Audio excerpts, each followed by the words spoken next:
घटनाएं हो, इन्हीं के आधार पर एक विषय वस्तु को चुनकर इस विषय वस्तु के द्वारा, इस कला के द्वारा, करपाल के द्वारा दूसरों तक संदेशा पहुंचाने का माध्यम है ना, यही करपाल मेला है। उनका कहना है किसी भी विषय को चाहे जटिल हो या सरल, इन्हें गंवारू लोगों के लिए या ग्रामीण प्रदेशों में जो अपढ़ लोग होते हैं, जो पढ़े लिखे नहीं होते हैं, उन्हीं को बहुत अच्छे ढंग से, बहुत अच्छे तरीके से एक प्रभावशाली माध्यम के द्वारा, इस करपाल मेला के द्वारा दूसरों तक पहुंचाने का श्रेय इन्हीं को मिलता है। इसी का नाम तो करपाल मेला है। कर मतलब हाथ है। हाथ, मुंह, पैर और शरीर के अभिनयों के द्वारा, अवयवों के द्वारा, आंगिक अभिनय के द्वारा किसी विषय वस्तु को आम जनता तक पहुंचाने का काम इस करपाल मेला में कहते हैं। विषय वस्तु वही है जो पौराणिक हो, सामाजिक हो या धार्मिक विचार हो, जो भी हो, इस विषय वस्तु के माध्यम से इस करपाल मेला में विषय वस्तु को चुना जाता है और आसानी से दूसरों तक पहुंचाने का काम इसी से करते हैं। गुरुಗಳೇ, ಇನ್ನು ಏನು ಹೇಳಕ್ಕೆ ಬಯಸ್ತೀರಿ ನೀವು करपाल ಮೇಳದ ಬಗ್ಗೆ ನಮ್ಮ ಈ ದರ್ಶಕರಿಗೆ ಏನು ಹೇಳಕ್ಕೆ ಬಯಸ್ತೀರಿ? ನೋಡಿ, ಭಾಳ ಈ ಒಂದು ನಾಗಪುರದ ಸೌತ್ ಸೆಂಟ್ರಲ್ ಝೋನ್ನವರು ನಮಗೆ ಕಲಿಯೋದಕ್ಕೆ ಸಂಭಾವನೆ ಕೊಟ್ಟಿದ್ದಾರೆ, ಕಲಿಯುವ ವಿದ್ಯಾರ್ಥಿಗಳಿಗೆ ಸಂಭಾವನೆಯನ್ನು ಕೊಟ್ಟಿದ್ದಾರೆ. ಹಾಗಾಗಿ ಕಲಿಸುವ ಗುರುಗಳಿದ್ದಾರೆ, ಕಲಿಯುವ ವಿದ್ಯಾರ್ಥಿಗಳ ಸಂಖ್ಯೆ ಕಡಿಮೆಯಾಗಿದೆ ಈಗ. ಆದರೆ ಇಂಥ ಒಂದು ಪರಂಪರೆಯನ್ನು ಉಳಿಸೋದ್ರು ಹೇಗೆ ಅಂತ ನೀವು ಕೇಳೋದಾದರೆ, ಇವತ್ತು ಪಠ್ಯಪುಸ್ತಕಗಳಲ್ಲಿ 8ನೇ ತರಗತಿಯಿಂದ ಇರ್ಬೋದು, 9ನೇ ತರಗತಿಯಿಂದ ಇರ್ಬೋದು, ಅಥವಾ 10ನೇ ತರಗತಿ, ಅಥವಾ ಒಂದು ಎಜುಕೇಷನಲ್ ಲ್ಯಾಂಗ್ವೇಜ್ ಆಗಿ ಈ ಒಂದು ಭಾಷೆಯನ್ನು ಇಟ್ಟರೆ ನಾವು ಅದನ್ನು ಕಲಿಯೋದ್ರ ಮೂಲಕ ಕಡ್ಡಾಯವಾಗಾದರೂ ಕೂಡ ಕಲಿತು ಕಲೆಯನ್ನು ಉಳಿಸ್ಬೋದು. ಮತ್ತು ಈ ಸಮಾಜಕ್ಕೆ ಒಂದು ಉತ್ತಮವಾಗಿರ್ತಕ್ಕಂಥ ಕೊಡುಗೆಯನ್ನು ಅವರು ಕೊಡ್ಬೋದು. ಮತ್ತು ನಮ್ಮ ತಾತನ ಕಾಲದಲ್ಲಿ करपाल ಮೇಳ ಇತ್ತಂತೆ ಅಂತ ಕೇಳೋ ಬದಲು ಇದು ಇದೆ ಅನ್ನೋದನ್ನು ತೋರಿಸ್ಬೋದು. ಈ ನಿಟ್ಟಿನಲ್ಲಿ ನಾವು करपाल ಮೇಳದ ಎಲ್ಲ ಆಯಾಮಗಳನ್ನು ಕೂಡ ನೋಡ್ಬೋದಾಗಿದೆ. ಮತ್ತು ಇದನ್ನು ಅನೇಕ ಕಥೆಗಳನ್ನು, ನಾನು 29 ಕಥೆಗಳನ್ನು ಮಾಡ್ತೀನಿ. ಆ 29 ರಾತ್ರಿಗಳು ವಿತೌಟ್ ಕಪ್ ಆಫ್ ವಾಟರ್, ನಾನು ಒಂದು ಕಪ್ ನೀರು ಕುಡಿದೆ. ಭಾಳ ವಿಶೇಷವಾಗಿ ಈಗ ಹಾಕ್ಕೊಂಡಿರ್ತಕ್ಕಂಥ ರುದ್ರಾಕ್ಷಿ ಮಾಲೆಯನ್ನು ನೋಡ್ತಾ ಇದ್ದೀರಿ. ಇದು ಸಂಸ್ಕಾರಪೂರ್ವಕವಾಗಿರ್ತಕ್ಕಂತಹ ನಮ್ಮ ಅಭಿನಯ, ನಡೆ ನುಡಿ. ಬಸವಣ್ಣ ಭಾಳ ಚೆನ್ನಾಗಿ ಹೇಳ್ತಾರೆ, ನಡೆ ನುಡಿಗಳು ಒಂದಾಗಿರಬೇಕು. ನುಡಿದರೆ ಮುತ್ತಿನ ಹಾರದಂತಿರಬೇಕು, ನುಡಿದರೆ ಸ್ಫಟಿಕದ ಸಲಾಕೆ ಅಂತಿರಬೇಕು, ನುಡಿದರೆ ಲಿಂಗ ಮೆಚ್ಚಿ ಅಹುದಹುದು ಎಂದೆನಬೇಕು ಅನ್ನುವಂಥ ಮಾತನ್ನು ನಾವು ಇವತ್ತು ಕಲ್ತಿದ್ದೀವಿ. ಇಂಥ ನುಡಿಮುತ್ತುಗಳನ್ನು ನಮ್ಮ ಜನಸಾಮಾನ್ಯರಿಗೆ ಹೇಳೋದ್ರ ಮುಖೇಣವಾಗಿ ನಾಡು ನುಡಿಗಳನ್ನು ಉಳಿಸ್ಬೋದು, ಸಂಸ್ಕಾರವನ್ನು ಉಳಿಸ್ಬೋದು. ಮನುಷ್ಯತನಲ್ಲಿರ್ತಕ್ಕಂತಹ ಅನೇಕ ರೀತಿಯ ಕೆಟ್ಟ ಚಟಗಳನ್ನು ಬಿಡಿಸೋದಕ್ಕೆ ಇಂಥ ಇವುಗಳನ್ನು ಕಟ್ಟುಪಾಡುಗಳನ್ನು ಮಾಡ್ಕೊಳ್ಬೋದು ಅನ್ನೋದನ್ನು ನಾನು ಕಂಡುಕೊಂಡಿದ್ದೇನೆ.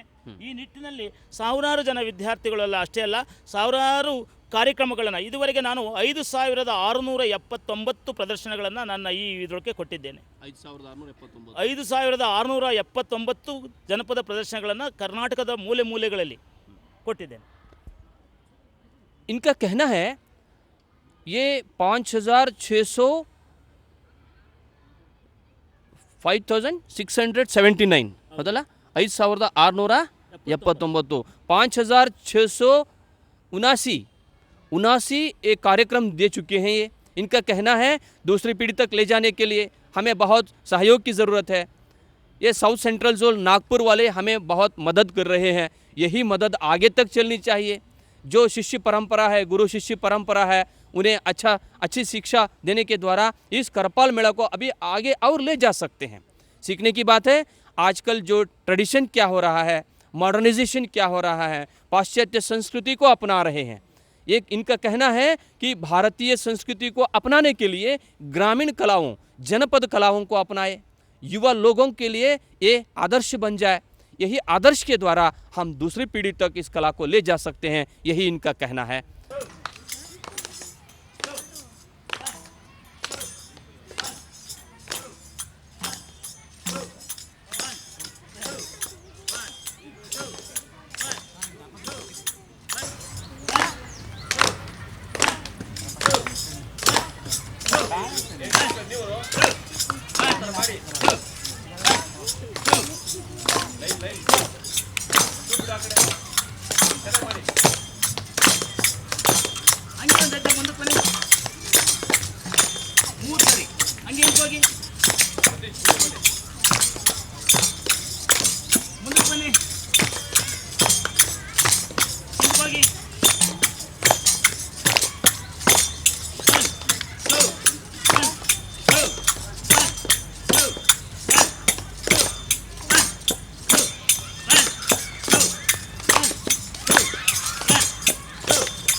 ಕೂತ್ಕೊಳ್ರಿ, ನೋಡ್ರಿ ಮುಂದೆ.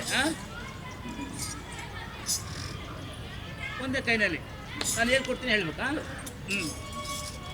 ಎಷ್ಟು ಆನಂದವಾಗಿದೆ, ಎಷ್ಟು ಆನಂದವಾಗಿದೆ ಶ್ರೀಹರಿಯ ನಾಮ, ಎಂತ ಆನಂದವಾಗಿದೆ, ಎಂತ ಆನಂದವಾಗಿದೆ. ಕೇಳಿಸ್ಕೊಂಡ್ರ? ಇದನ್ನ ನಾನು 3 ಸತಿ ಹೇಳ್ಬೇಕು, ಕೈ ಚಪ್ಪಾಳೆ ಹಾಕಿಬೇಕು 1 ಅಂತ. ಗೊತ್ತಾಯ್ತಾ? ಓಕೆ. ಎಷ್ಟು ಆನಂದವಾಗಿದೆ ಶ್ರೀಹರಿಯ ನಾಮ, ಎಂತ ಆನಂದವಾಗಿದೆ.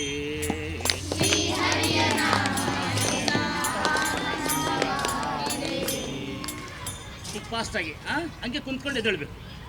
ಎಷ್ಟು ಆನಂದವಾಗಿದೆ ಶ್ರೀಹರಿಯ ನಾಮ, ಎಂತ ಆನಂದವಾಗಿದೆ.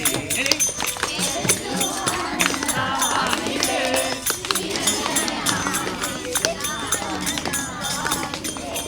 ಹಂಗೇನೆ 1 2 1 2 3 1 2 1 2 1 2 1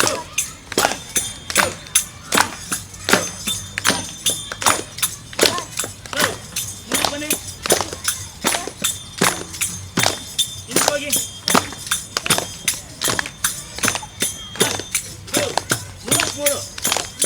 3 ಹೆಜ್ಜೆ 5.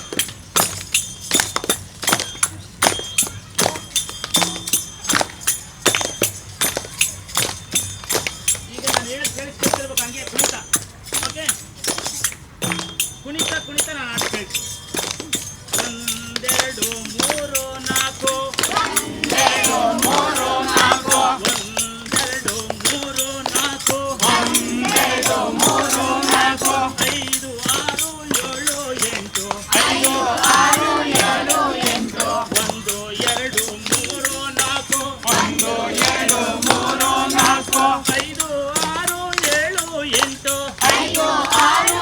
4 1 2 3 4 5 6 7 8 5 6 7 8 1 2 3 4 1 2 3 4 5 6 7 8 5 6 7 8 1 2 3 4 1 2 3 4 5 6 7 8 5 6 7 8 ಅಲ್ಲಿಗೆ ಮುಗಿಯಿತು, ಅಲ್ಲಿಗೆ ಮುಗಿಯಿತು ನಮ್ಮಗಳ ಆಟ, ನಮ್ಮಗಳ ಆಟ.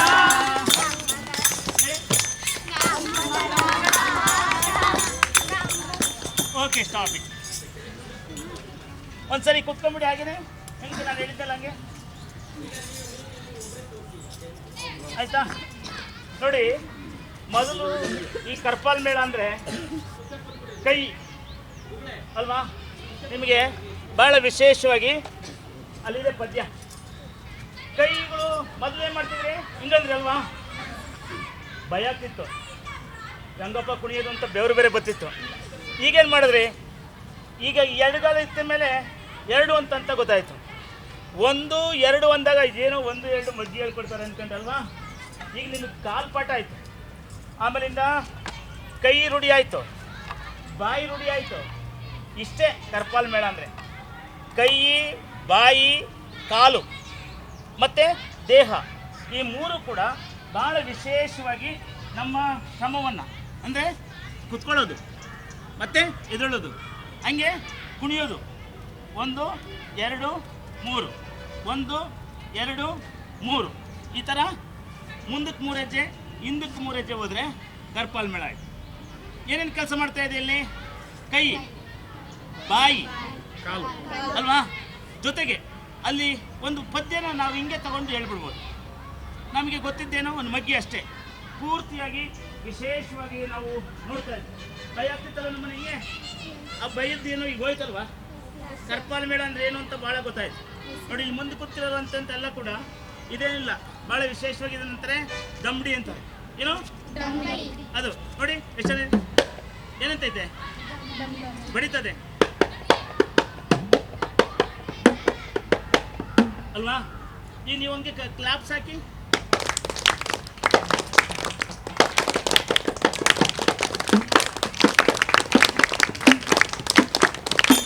ನೋಡಿ, ಇದು ಅಷ್ಟೇ.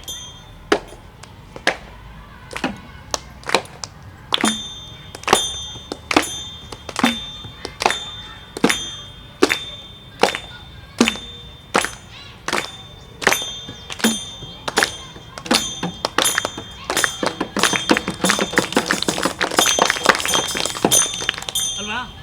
ಒಂದ್ಸರಿ ಜೋರಾಗಿ ಚಪ್ಪಲಿ ಹೊಡೆದು ಬಿಟ್ಬಿಡಿ.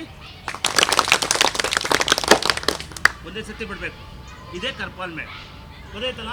ನೋಡಿ, ಭಾಳ ವಿಶೇಷವಾಗಿ ಇದೊಂದು ವಾದ್ಯ. ಇದನ್ನೇಂತಾರೆ? ಗೆಜ್ಜೆ. ಗೆಜ್ಜೆ.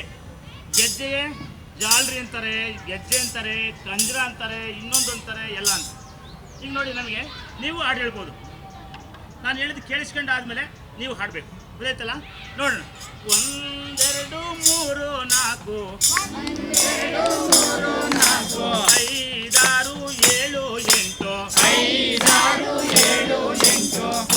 7 8 1 2 3 4 5 6 7 8 ಕೈ ಹಾಕ್ತಿರ್ಬೋದು, ಕೈ ನಿಂತೋಂಗಿಲ್ಲ ಅಲ್ವಾ? ನೋಡಿ ಹೆಂಗಿದೆ. ಈಗ ಮುಂದೆ ನಾವೇನು ಮಾಡಬೇಕು ಅಂತ ಹೇಳೋದು ಹಾಡಲ್ಲಿ, ಆಯ್ತಾ? ಮುಂದಲ ಕಾತೆಯ ಅದರಂದವ ಹೇಳುವೆವು, ಮುಂದಲ ಕಾತೆಯ ಅದರಂದವ ಹೇಳುವೆವು. ಚಂದ್ರಶೇಖರ ನಮಗೆ ವರವ ಕೊಡದೇವಾ, ವರವ ಕೊಡದೇವಾ. ಚಂದ್ರಶೇಖರ ನಮಗೆ ವರವ ಕೊಡದೇವಾ, ವರವ ಕೊಡದೇವಾ. ಚಂದ್ರಶೇಖರ ನಮಗೆ ವರವ ಕೊಡದೇವಾ, ವರವ ಕೊಡದೇವಾ. ಚಂದ್ರಶೇಖರ ನಮಗೆ ವರವ ಕೊಡದೇವಾ, ವರವ ಕೊಡದೇವಾ. देखिए, करपाल मेला का सबसे बेहतरीन चीज़ मेरे हाथ में है, जिसे हम ताल कहते हैं। बिना ताल के करपाल नहीं चल सकता। यहाँ मेरे पास ये बहुत कुछ वस्तुएं हैं। ये करपाल मेला में गुरु और शिष्य परंपरा के अंतर्गत ये गुरु इस्तेमाल करने वाले ये सब चीज़ें मेरे सामने हैं।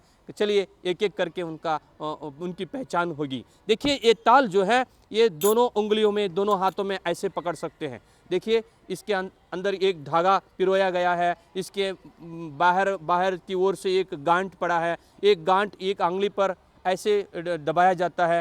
ऐसे पकड़कर ऐसे कर सकते हैं। जब गुरु कुछ कहने जाता है तो गुरु और शिष्य के दोनों हाथों में ये ताल रहते हैं। ये आवाज़ ही अजीब होती है। साथियों, देखा होगा आपने,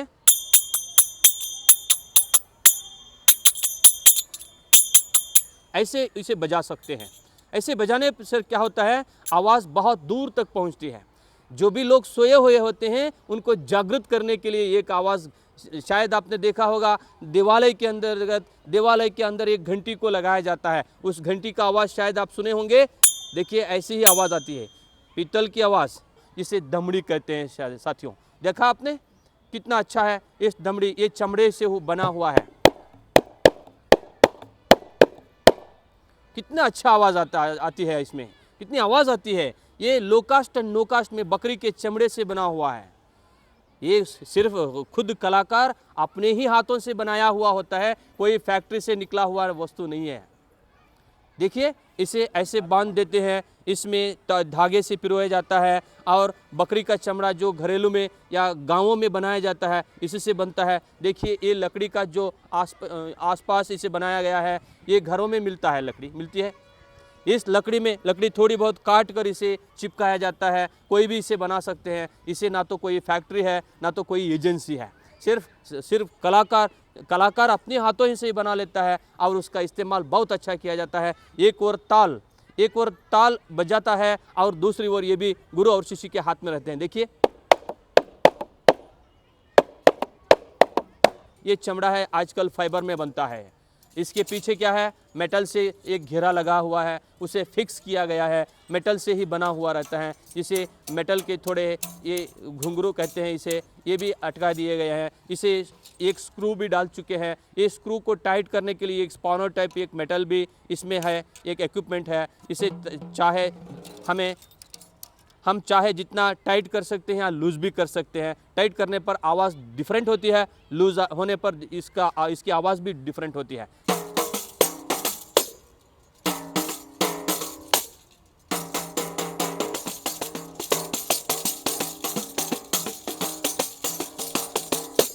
देखिए, ये गुरु और शिष्य के दोनों हाथों में रहता है। करपाल मेला में ये लगातार इसका उपयोग होते रहता है ताकि दर्शक आनंद का अनुभव करे, बोलने वालों को और सुनने वालों को आनंद का अनुभव हो सके।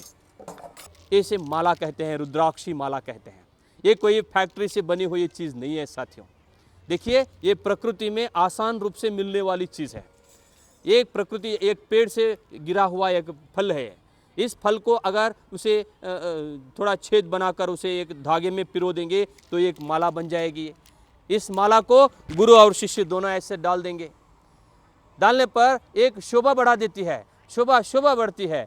दर्शाने वाले को और दर्शकों को एक गाढ़ा संबंध हो जाता है। मेरे हाथ में जो है इसे मुकुट कहते हैं। देखिए, ऐसे बांध लेते हैं। लगता है मैं आपको कुछ डिफरेंट दिख रहा हूं। देखिए, गुरु ऐसे बांध लेते हैं। इसका ऐसा बांधना, ऐसे बांधकर गुरु आगे खड़ता है और शिष्य भी ऐसे ही बनकर रहते हैं। शिष्य अलग बनते हैं, सिर्फ गुरु इसे बांधता है। ये लो कास्ट एंड नो कास्ट में बनी हुई है। हर घरों में चमकी और पोत बोलते हैं और छोटे छोटे मोतियां बोलते हैं, उन मोतियों से बना है। इधर एक कागज़ का एक चिपकाया गया है, इसे एक धागे में बांधा गया है। लगता है ग्रामीण कला का इससे बड़ा उदाहरण कोई हमें नहीं मिलता। के बारे में बताएंगे। ये भी वही ढोलक कहते हैं इसे। देखा आपने, इसमें इसका रंग तो देखिए, हमारे राष्ट्रीय झंडे का ही है। इसे भी बांध सकते हैं। भावैक्यता की कड़ी है। भावैक्यता इसमें भी दिखाई जाती है। मैंने बताया आपको, देखिए यहाँ पर राज्य की गरिमा बढ़ाने के लिए कर्नाटक का एक ध्वज है हमारे पास। और ये इन कलरों को देखिए, इन रंगों को देखिए।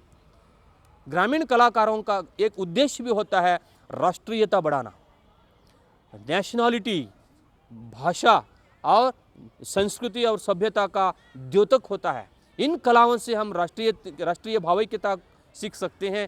आपसी भाईचारा बढ़ता है, अच्छी सद्भावना बढ़ती है।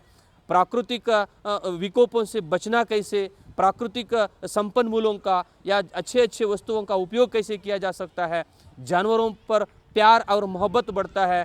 ग्रामीण लोग जो होते हैं, आपसी भाईचारा बढ़ता है। इन कलाओं के द्वारा सभ्यता और संस्कृति की गरिमा बढ़ती है। देख लिया साथियों, ये चमड़े से ही बना हुआ है। पहले मैंने बताया ये बकरी का चमड़ा जो है इसे चिपकाया गया है। ये लकड़ी से बना हुआ है। देखिए, किसी पेड़ से बना हुआ ये लकड़ी का चीज़ है। इसे धागे में बांध चुके हैं। लेकिन फ़र्क इतना है, उसमें एक स्क्रू टाइट करने के लिए कुछ इस्तेमाल करते थे वहाँ स्पानर टाइप के। यहाँ पर नहीं, सिर्फ हम धागे से इसे पुरोए गए हैं। इसे ऐसे बजा सकते हैं ढोलक।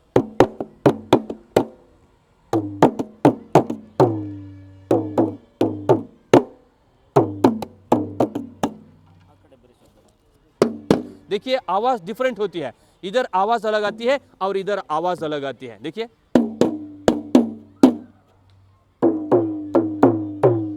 यही तो ग्रामीण संस्कृति है। देखिए, मेरे हाथ में जो ये चीज़ है इसे घुंघरू कहते हैं। प्राचीन परंपरा से इस घुंघरू का इस्तेमाल हो रहा है। ये घुंघरू गांवों में बहुत मिलते हैं। मेटल से बनाए हुए, पीतल से बनाए हुए इस घुंघरू, इसका शब्द ही अलग होता है। पाँव में घुंघरू बिना कैसे नाच सकते हैं, नृत्य कैसे किया जाता है। घुंघरू की आवाज़ तो पहचानिए। ये घुंघरू आवाज़ अगर आपके कानों तक चल गई, मन बहलाता है। यही तो ग्रामीण कला है। इसे पाँव में बांधकर गुरु शिष्य नाचते रहते हैं, बताते रहते हैं, कुछ कहते रहते हैं, ताकि दर्शकों को आनंद का अनुभव हो जाए।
करपाल मेला के एक शिष्य हमारे सामने आज उपस्थित हैं।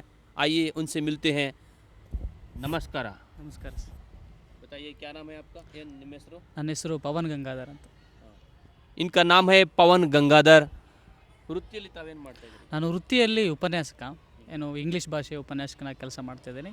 ಈಗ ಸರ್ ಜೊತೆ ಹೊಸದಾಗಿ ವಿದ್ಯಾರ್ಥಿಯಾಗಿ ಸೇರಿದೆ. देखिए इनका प्रोफेशन है लेक्चरर इन इंग्लिश। ये अंग्रेज़ी भाषा के उपन्यासक हैं, अंग्रेज़ी पढ़ाते हैं। फिर भी इस ग्रामीण कला या प्राचीन परंपरा की कला है जो करपाल मेला, उसी के शिष्य बन चुके हैं। ಹೌದು, ಖಂಡಿತ ಇದು ತೃಪ್ತಿ ಇದೆ. ಏಕೆಂದರೆ ನಾನು ಕೂಡ ಗ್ರಾಮೀಣ ಭಾಗದಿಂದ ಬಂದಿದ್ದೇನೆ. ಸೊ ನನಗೂ ಈ ಕಲೆ ಹೊಸದಾಗಿ ಅನಿಸ್ತದೆ. ನಮ್ಮ ಕಡೆ ಬೇರೆ ಇತ್ತು, ಈ ಕಡೆ ಸೊ ಬೇರೆ ಬೇರೆ ಪ್ರಾದೇಶಿಕವಾಗಿ ಬೇರೆ ಬೇರೆ ಕಲೆಗಳಿದ್ದಾವೆ. ನಮ್ಮ ಕಡೆ ಇಲ್ಲದೆ ಇರ್ತಕ್ಕಂಥ ಕಲೆನ ಬೇರೆ ಕಡೆ ನೋಡಿ ಕಲಿಯೋದು